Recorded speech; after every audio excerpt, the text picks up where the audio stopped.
Hi guys, in today's video I want to show you my high voltage generator that I made from an old flyback transformer from an old CRT TV. So this is how the whole circuit works. The schematic will be shown in a second. We have a single transistor, a heatsink, few screws to connect to the circuit, my winding, the transformer itself, high voltage contacts. Then here we have two voltage sources. This one supplies the voltage to frequency generator because this thing is running off of the frequency generator. Then here we have the second source, the source without any protection, and this power supply is powering up the transistor and the high voltage transformer.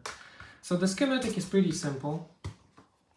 This is how the schematic looks like. We have a flyback transformer, the high voltage contact and high voltage ground are connected to screws on the piece of board, piece of wood, and the arc jumps between them. And here we have 5 turns of primary that I made myself, and we have a MOSFET that connects it to ground accordingly to my voltage that is coming out of my function generator. And here we have a small resistor to discharge the gate faster to a ground if it is needed.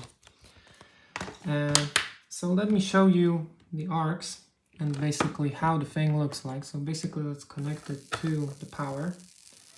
And as you can see, the arcs started jumping. So I will put the camera a bit closer to the thing here. And I will turn off light.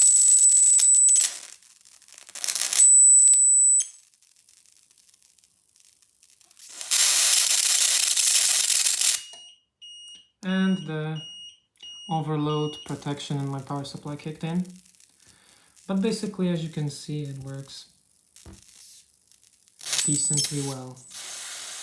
You can see the ray of electrons coming off of the positive, so from the anode to the cathode, and I can smell ozone in my room.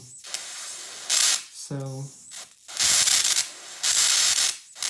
pretty easy way to generate high voltage. And as you can see, the arcs are pretty loud. This is the circuit. So here we have the contacts connecting all the things. Here we have high voltage ground and high voltage power here. And here we have the VCC as labeled. Here we have additional ground. Here we have the input from the function generator, and here we have additional ground. And here we have the transistor hooked up to a heatsink, screwed down to a piece of wood, a small resistor to discharge the gate faster, some cables to connect everything properly, and here we have 10 windings of primary. And then here we have the secondary that comes out. So that's pretty much everything that I wanted to show you today. Pretty short video, but I hope you enjoyed it, and see you next time.